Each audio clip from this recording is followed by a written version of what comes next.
Welcome back. You're watching Business Insight, and tonight we want to look at matters economy. Joining us on the set on my extreme left is Reginald Kadzutu. He's the project head at Zamara. Thank you so very much indeed, Kadzutu, for your time. And joining us next to Kadzutu is Maurice Odour. He's an investment analyst at Saiton. Thank you so very much indeed for your time as well. I want to start with you, Reginald. I mean, about 25 days or so to go before we bid the year 2019 farewell. Economically, what conclusions would you make? I guess as we discussed or said at the beginning of the year that if certain measures were not taken, it was not going to be such a good year. And it has turned out to be even more than what we thought. It was going to be worse than what we thought. When you have a government which is predominantly or practically literally next to broke, those are not good signs even for the coming year, especially when the government year starts from the middle of a calendar year to the running to the next calendar year. Most things did not go the way most people expected, and the optimism that came from 2018 kind of frizzled when it came to 2019. And because of various reasons, and the problem is when you measure the wrong thing or you come up with a wrong diagnosis, you end up implementing wrong policies which clearly now have backfired on them. Mm-hmm. We have an economy that was choking under debt, both at a macro level and also at a micro level. We have an economy where revenue projections have not been met. Revenue shortfalls actually have been a lot. We have an economy where we have had so many layoffs, and which is just a telltale sign of that business is not good. When businesses have to generate profit or make a profit by cutting expenses and not growing revenue. Yeah, so it has not been a good economic year, 2019. Mm-hmm. And if drastic measures are not taken, we'll be saying the same story here next year, that 2020 When you talk about drastic measures, I mean, what measures would you want to be seen? I mean, we have seen the government, lobbying parliamentarians, to remove their interest rate cap. We have also seen, a very serious austerity measures being implemented by the National Treasury, and the trickle-down effect, is clear. What these radical measures would you want to see being implemented? I mean, and when you look at, the first half years, figures for 2019, we are talking about 5.6%, right? Mm-hmm. Let me start with the 5.6%. Problem of using GDP figures, GDP measure output. Yep. And if output does not translate to real income growth, then the famous statement that comes to mind is we don't eat GDP, we eat income growth. Yep. So if you tell me the agricultural sector grew by 6.4%, but the factors of production, the guys who own the capital, the land, and the labor, their incomes do not increase, then you don't have economic growth. You have output growth. You have produced it, but has it been bought? Because if it's not bought, it doesn't go into increase in income. If income does not increase, demand also does not increase. When you see austerity measures, cutting expenditure from one ministry to go fund the big four is not austerity. It's rearranging the budget. Austerity is saying we only have a revenue of 1.8 trillion, we will only spend 1.8 trillion.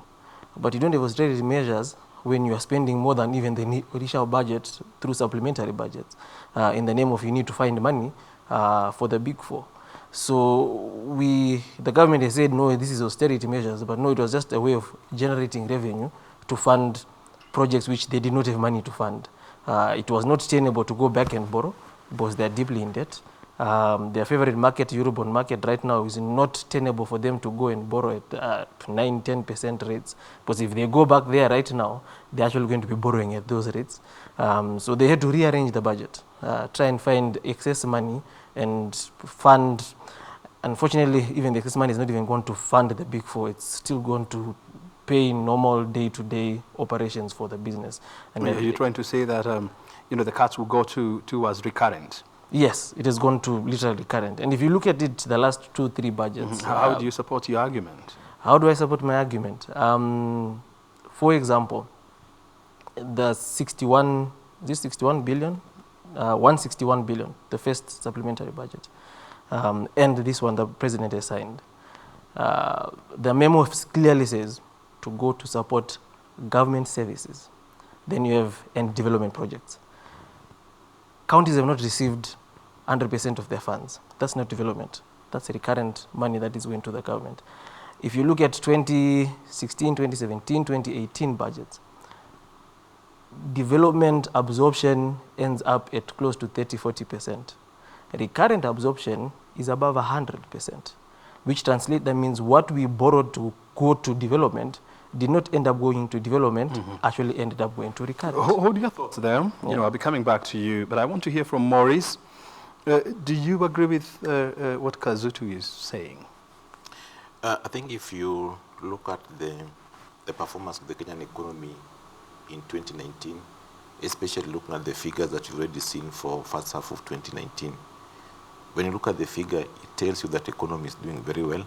We are growing, figures showing that we are growing at about 5.6%, which is even higher than the historical GDP growth rate for Kenya, which has always been about 5.1%. But when you break the figure down further, you realize what was actually driving this growth. You realize even when you look at this in terms of sectoral contribution to GDP, one of the fastest growing sector was construction. We look at what was driving construction growth. They are mainly infrastructural development are being done by the government. In terms of road construction, in terms of the second phase of SGR, then we go deeper into those projects. We go, are these projects actually benefiting Kenyans? The chances are, the answer is to a small extent. Because if you look at in terms, these are the projects that we call their jobless projects. The thing that Kenyans need are projects that will create jobs and, if possible, retain those capital within the economy to continue to result into further growth. So the figures are looking good, but in real sense, if you dig them down into how they are improving on the lives of Kenyans, they are not there because there are many infrastructure projects. If you look at agricultural contribution, slowed down. Look at manufacturing, one of the elements in Big Four agenda, it slowed down. Look at Kenya, has already been referred to as the backbone of Kenyan economy is agriculture. When agriculture is slowing down, contributing almost between 20-25% of the overall GDP, there is an issue which needs to be addressed. Yeah. And so when you put all factors into consideration, you know, when you have outlined them, do you see the Kenyan economy growing by above 6% in 2019? I think I would reverse that question and ask, will the figure that be given for GDP growth reflect on the true status of the economy? No, in that's terms your of question. In terms of how it's affecting, it may grow by 6%. It can even surpass 6%, but it will not reflect on the living standards of Kenya because the key sectors that are driving this economic growth are not mainly trickle. They don't have immediate trickling effect into the lives of Kenyans. You've had amount of money that we spent on the first phase of SGR. You look at now the real effect of SGR on the Kenyans' living standards. It has the trickle effect, trickle down effect has not been felt. You look at all these other projects that we are carrying out, taking billions of shillings in terms of their allocation from the budget, which are contributing even to the borrowing. The result is the growth is there, but it's a jobless growth. You look at even all these projects, where is the money going? When the project is done, it's being taken by Chinese. So we are moving money from the Kenyan economy to go to the outside countries. We may report 6%, but it won't be a 6% that is affecting the living standards of Kenya. As he said, we don't eat that 6%. We don't eat GDP. We eat revenue generated by this 6%. And Maurice is raising a very interesting issue here, because when you go to the streets and you tell people that you know, the economy grew by 6% in 2019, they will ask you, so what? How do I confirm that it grew by 6%, Kadzutu? I think we've mentioned quite a bit that in this day and age, especially for Kenya, GDP is a useless figure to even report and talk about. It's a figure that is very hard even to verify. How did they come up with that the agricultural sector actually grew by 6%? Do we have capacity to actually measure these sectorial growths that we have, or at best an estimate. Are you trying to pour cold water on the National Bureau of Statistics, which is the official statistics? Yes, I'll give you an example. What benefit is being told that GDP for 2019 grew by 6%, and you tell us in April 2020? We're already halfway through another year, and you're giving me statistics which are, and that's the problem that we have Kenya National Bureau of Statistics. They give us statistics which are stale. We are in Q4. We don't know Q3 GDP. Q4 is about to end. So by the time you're telling me Q3 GDP, as a business and as a private sector, that number is now irrelevant. I cannot plan with it. It's good to look at it, and maybe it might be used to now explain, oh, maybe that's why business did not go well. And so according to you, the problem here is the reporting period, not the figures reported. I'll still even go with the figures. Every year, GDP figures are revised. What would you go 2018 GDP figures was revised by, Maurice can correct me, I think close to 400 billion, revised upwards. So it's a figure that is played around with quite a lot, because they use it as a denominator for other ratios which justify borrowing or justify whether they're doing well. So when you hear the central bank governor saying our budget deficit has narrowed to 4.5 or 5.5, if you increase the denominator, yes, your deficit will narrow. But are we measuring the right thing? We rather measure what is the gap between revenue and expenditure, between what KRA actually collects versus what the government spends. And if you look at that number, it's a constant 34-38% every year, meaning that we are running a deficit of 38% between revenue and expenditure. So we normally use GDP for quite a lot. For example, debt to GDP. If you want to reduce your debt to GDP ratio, you increase your GDP figure by 6%, 7% every year. So back to your question, why do people say that we cannot feel it? Is because GDP measures output, does not measure income growth. People will only feel real growth, like what Maurice has said, if growth creates employment. Employment creates income. Income creates demand.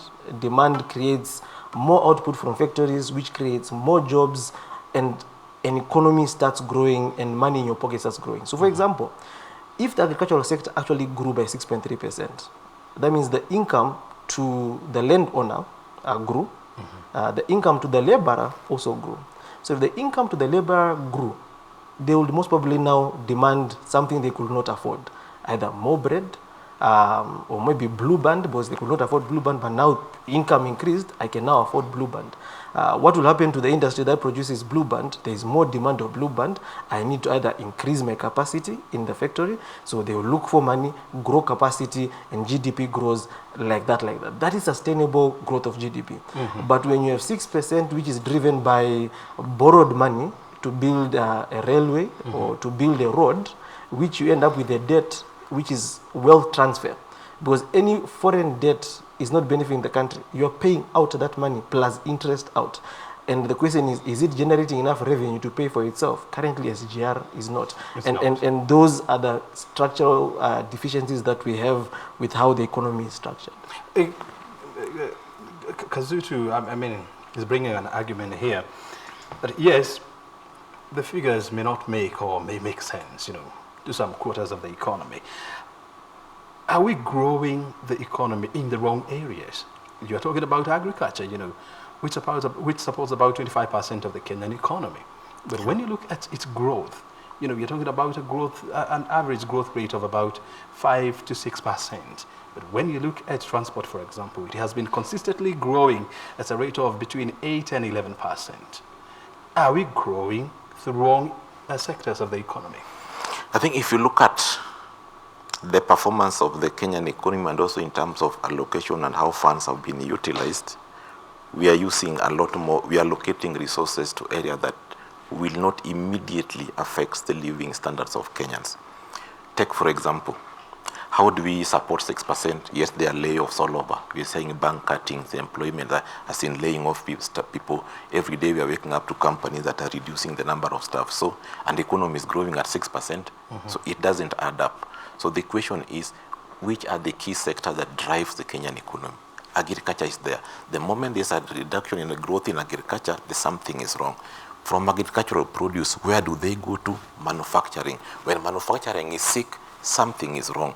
From there, we look at financial services sector. When banks are suffering, they are among the key employers, key employing sectors in Kenya. When they are suffering, it means as much as we may say that we put the value, the output that we made as a country increased, but in terms of living standard measure, it may have dropped. Because if you look at most Kenyans, unemployment is an issue. Companies are reducing number of staff that they have because the economy is difficult. Credit is not flowing. Yeah. And Kadzutu, when you talk to, treasury mandarins, they tell you that there is no way we are going to grow this economy, without approaching foreign lenders. And are we borrowing to invest in sectors, that will support economic growth? Debt in itself is not bad, depending on what you use it for.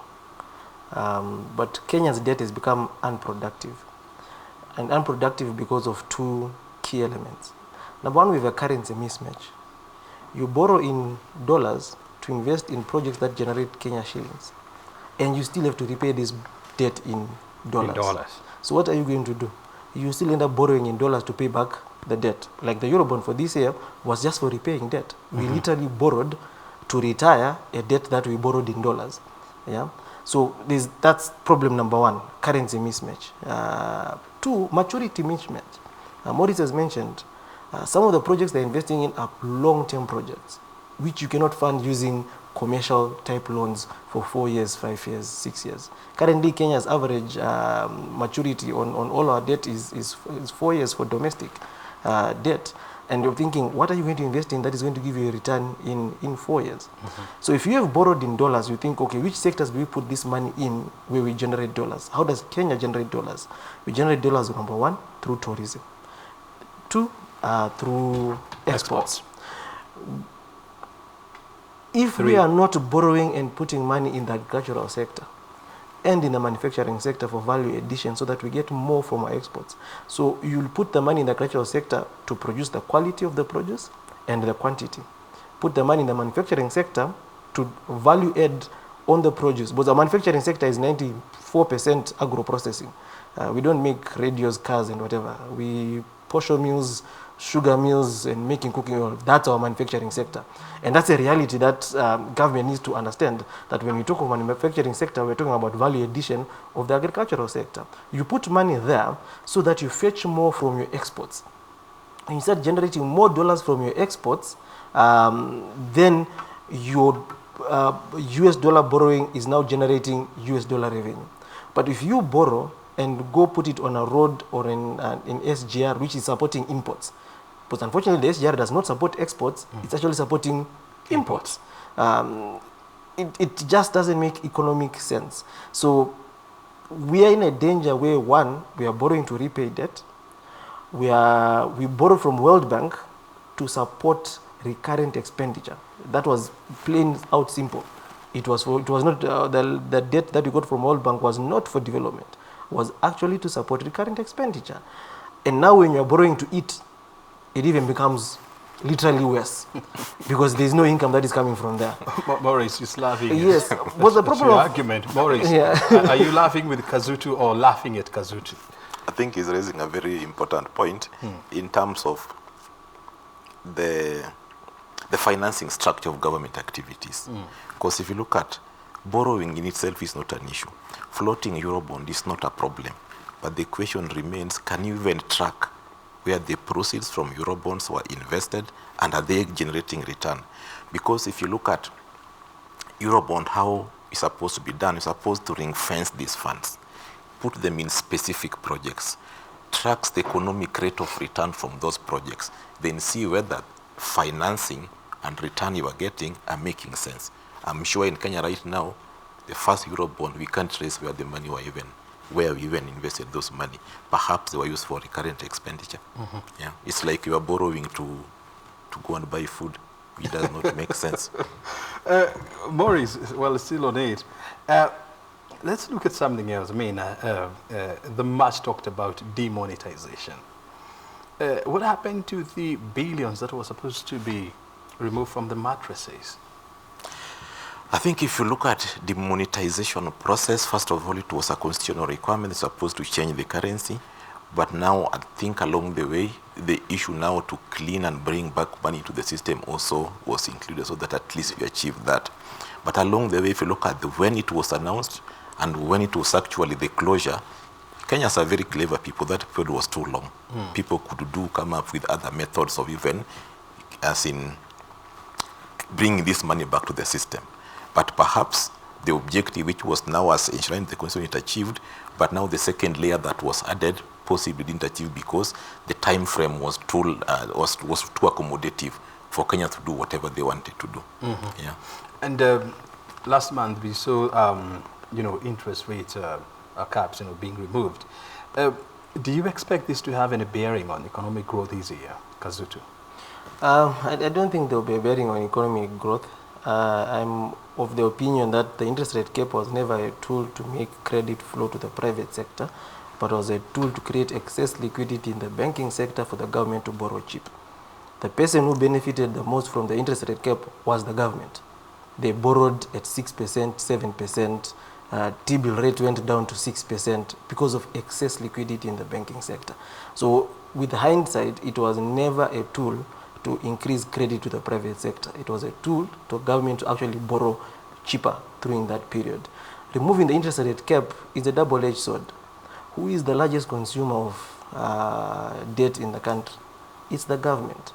So they are coming from paying debt at 6%, and now they are, I think if you look at T-bill performance is around 25% because they are rejecting yields. People are now bidding competitively upwards to get higher returns from the government. So the cost of borrowing from the government will go up. As a private business, you are looking at the entire environment. If I get a loan at 19%, I add my cost of doing a project of another 5% on it, that's 24%. And I want to make a margin of 5%, that's 29%. Do we have any project in the country that can give me 29% per annum? I don't think so. So we're not going to borrow just because the bank can give us money. I will only borrow if at the rate I am borrowing, I can still make positive returns on the investment or the capital investment that I'm taking. And currently, I don't think there are bankable projects that can give you 29%, 30% per annum, unless you're selling cocaine. Okay. Gentlemen, thank you very much indeed for your time and insight. Thank you. Unfortunately, time is not on our end. We have to end. Thank you, and have a good time. Thank you. Thank you. Well, Reginald Kadzutu is the project head at Zamara, and Maurice Odour is an investment analyst at Genghis Capital, joining us tonight. Appreciated, gentlemen.